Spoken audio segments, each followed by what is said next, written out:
Hi, I'm Susanna Bowling, and this is live from the Hotel Edison. Times Square Chronicles present. My guests today do it all.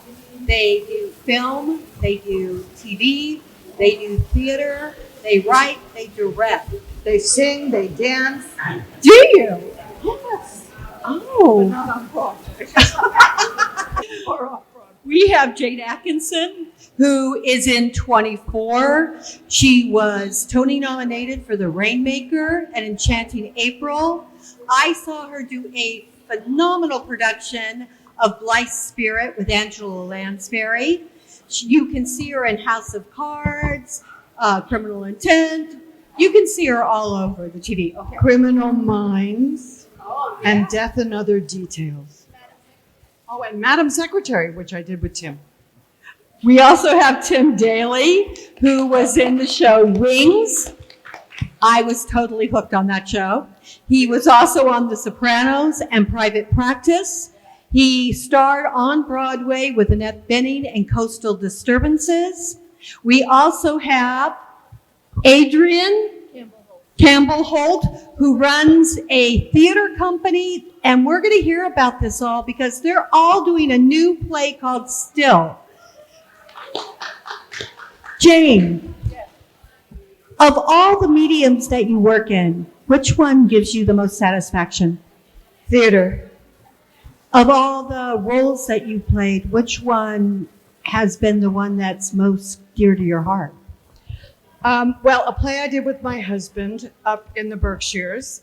But honestly, this play that I'm doing with Tim, I have to say, coming back to New York and not having been in the city since I did Blythe's Spirit, this role is the closest to my heart that a role could be. Helen in Still is, and Helen and Mark in Still is now my most favorite role. And you haven't even seen it yet. I haven't. You know, let's start off. It's playing at the DR2 Theater, but when does it start performances? We start previews April 13th, and we open April 18th, and it goes through May 18th. Tim, tell us about the roles that you've done on TV and film and theater, and which ones have been the closest to your heart? Oh gosh, I don't think I've played them yet. I'm still waiting for that one. It really, no, listen, there've been a lot of wonderful things I've gotten to do. And I've been so lucky and had such a weird and interesting career. But I have to agree with Jayne that this role is really, really close to me. Or I shouldn't say close to me. I feel close to this play. And I think that the part is challenging and heartbreaking and funny. And it's just a lot. It's what theater should be. It's surprising and has a lot of heart. Now we're going to get into Still because I really want to learn more about this play. But I want to know from you, your sister is Tyne Daly. Tell me about growing up because you have managed, both of you have managed to be in theater and film and TV. How did that happen? My theory is that it's some sort of congenital disease that was passed down from our parents to us. And I really don't know. I think that there's the difference between Tyne and me and other people is that we knew that it was something that people did. It wasn't so far off or so abstract that we never dreamed it could happen.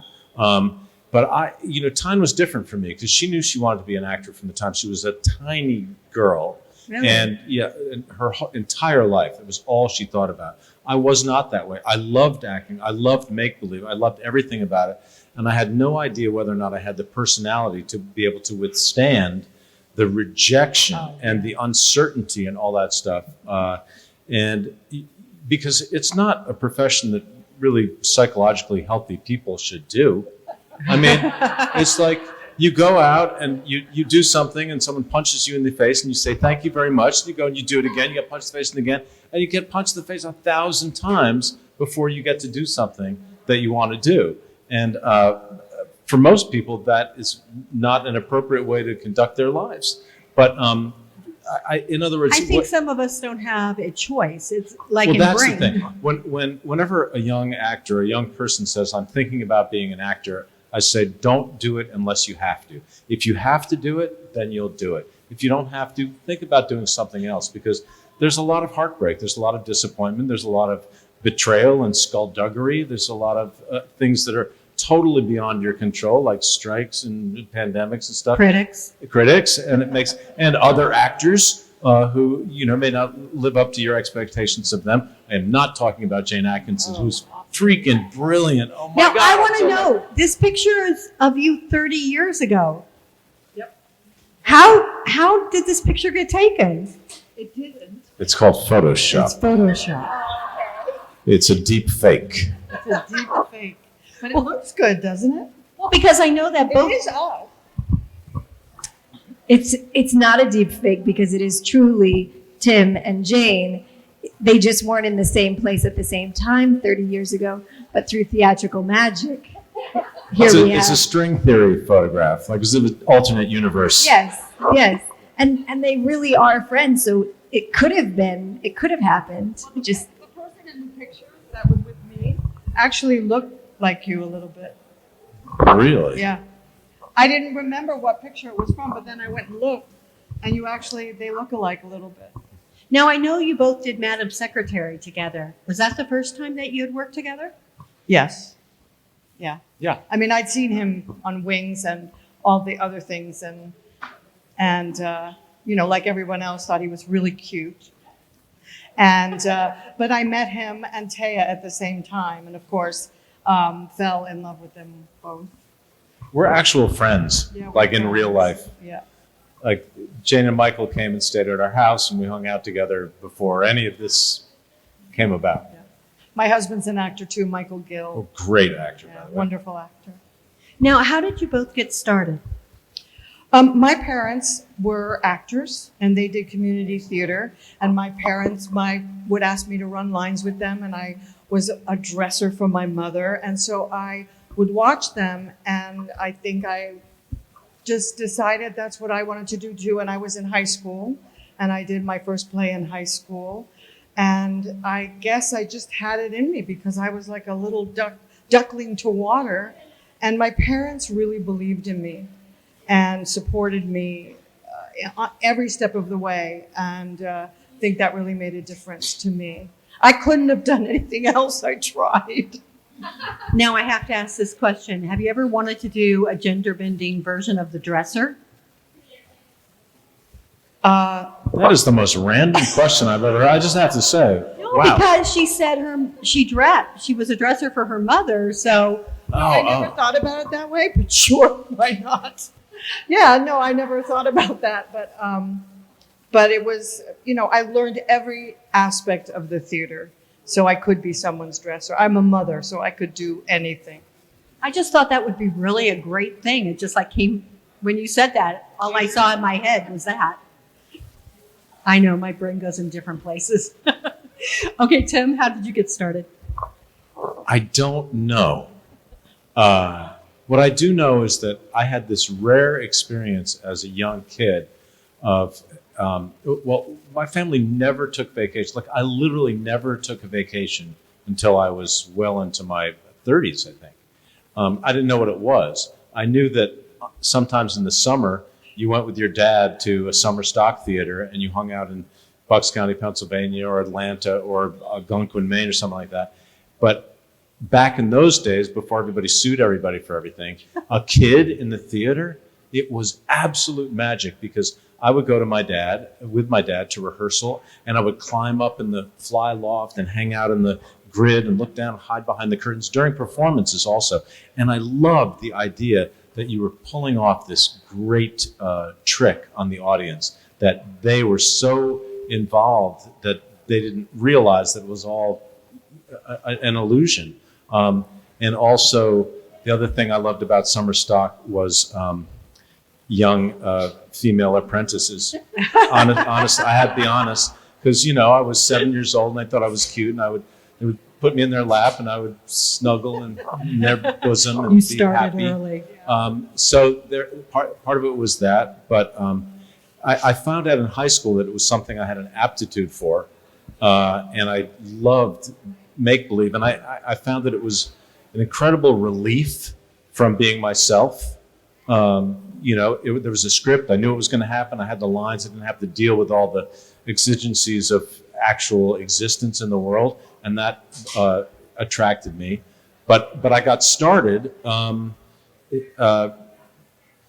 the way most people do. I came to New York and I auditioned for everything, and I got lucky, and I got some parts. And I think my first sort of significant part was in this movie, Barry Levinson's first movie called Diner. Oh, yeah. And I had no idea what I was doing. I had never You were good. thought that I would ever be in the movies. I wanted to be a theater actor, and I am now. It took me 45 years, but here I am. Yeah, I remember when I first met you and Tyne, she was doing Dear World at the York, and you had come to see her. I don't remember that at all, I'm sorry to say. Dear World? Yeah. Or The Mad Woman of Chaillot. Yeah. If you say so. Adrienne, tell us a little bit about Still. Still is a new play by Lia Romeo, and we talk about how the play is really about two people who dated 30 years ago, and they've come together for the first time and haven't been in touch, and there's quite a bit of mystery to the play. It sort of grapples with if it's possible to love someone when you hate some of the things they believe. And they sort of reflect the very timely, very poignant tension in our country of sort of people on different sides of really, major issues. And they are personal for these two humans, and they have this conversation that begins, the play really feels like a sort of continuous conversation, and you have such access to the depth of their points of view because you're understanding it in the context of why they feel the things that they believe and how they hold multiple truths, and if it's possible to hold multiple truths. You also run a theater company. Can you tell us a little bit about that theater company and what it does?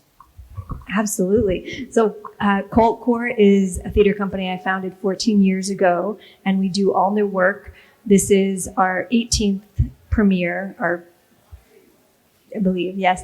And we've done some of the sort of more well-known shows that we've done include Eureka Day, Dryland, Everything Is Ours, Joan. We work with really incredible actors. We often help writers and actors launch their careers kind of early in their career.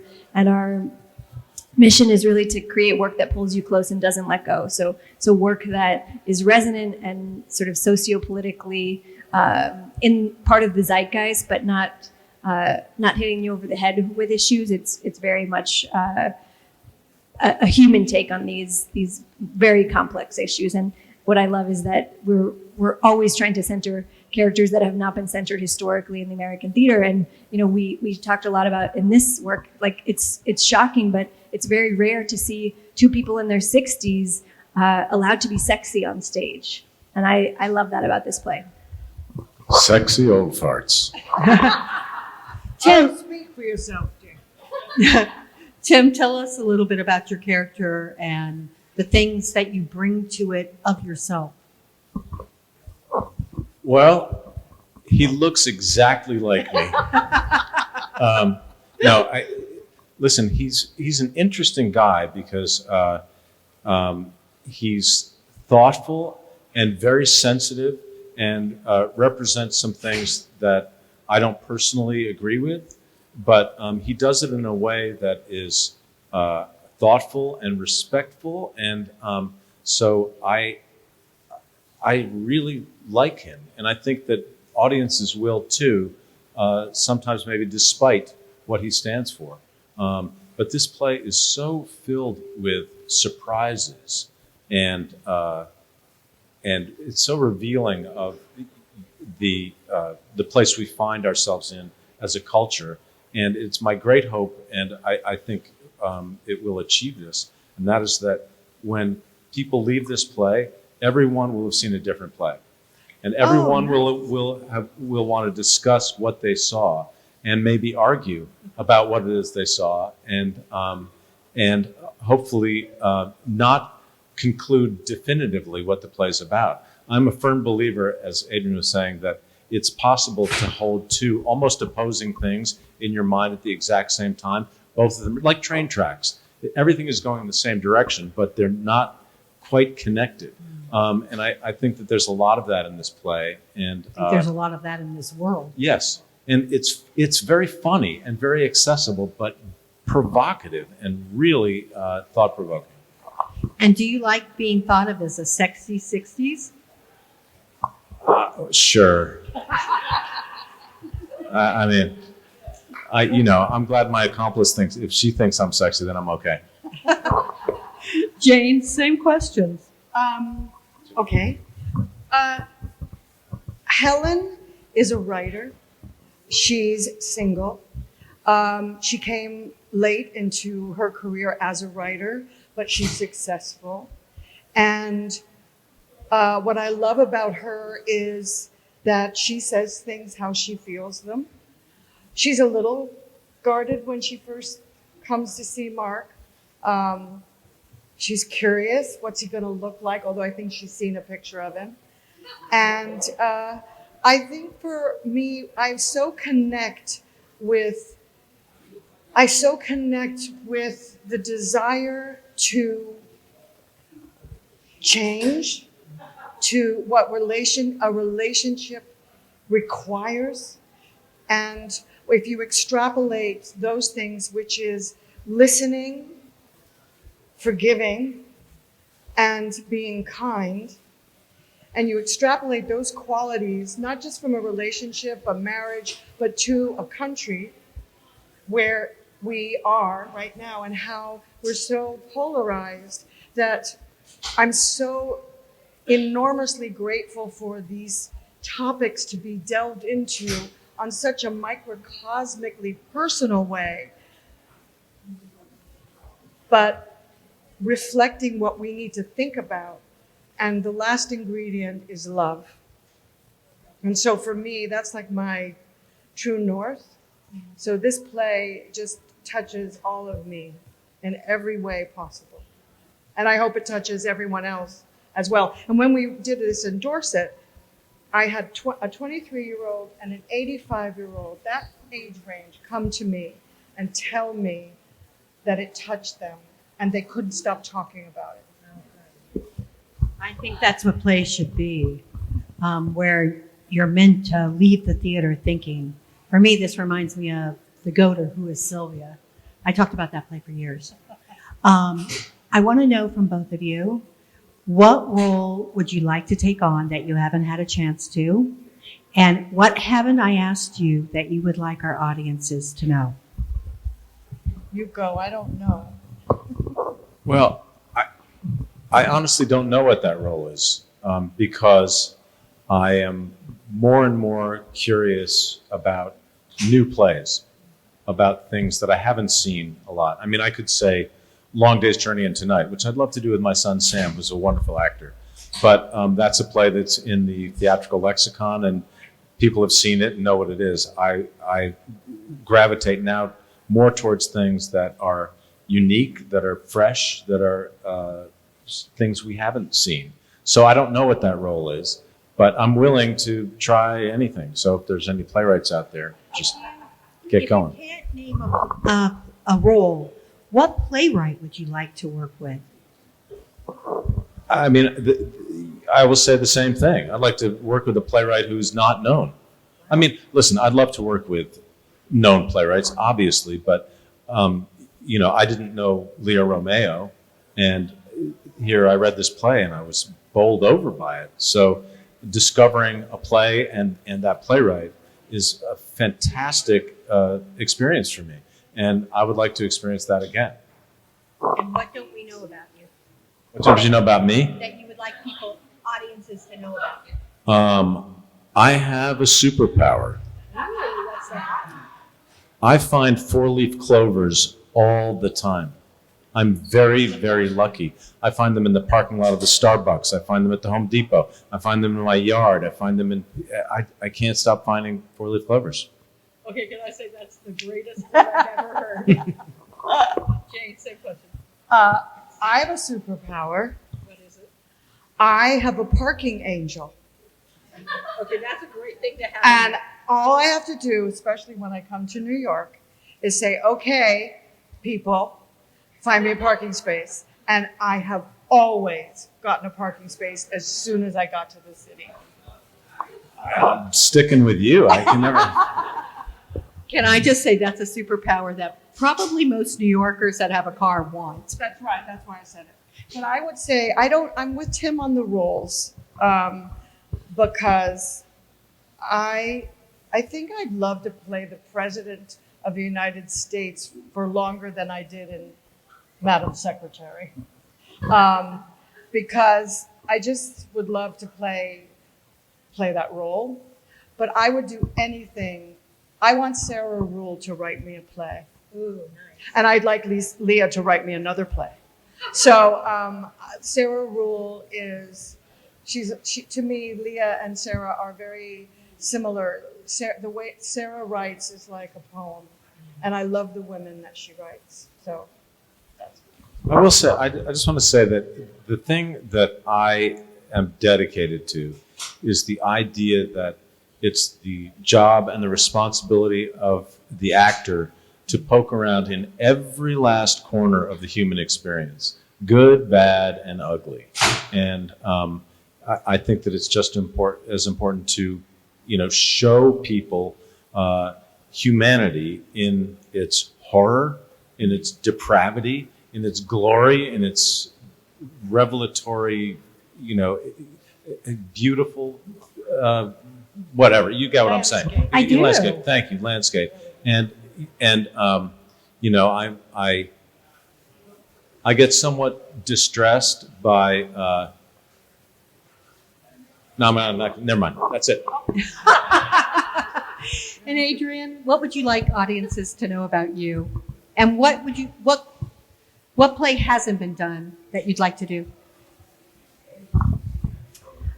I'll echo that Sarah Rule is the playwright who made me feel confident I must direct, because as I was reading Sarah's plays, I just felt like this, like an old soul, like we were connected across time somehow. And I long to direct a Sarah Rule play, and I haven't really. So let's do that one together. And about this play, I mean, just Tim and Jane are so incredible in it, and I feel it's a masterclass. And the design is very exciting, and it's a very taut, spellbinding 75 minutes. And, what's better than that? To go to a play and have it feel like it's over and you want more. And there are so many plays I want to direct, but I want to keep working with these two and with Lia. I love this team. Thank you. I am so excited that my guests today were Jayne Atkinson and Tim Daly and Adrienne. Go see this play. If I didn't want to see it before, I definitely want to see it now. They've said things that make what I like seeing happen.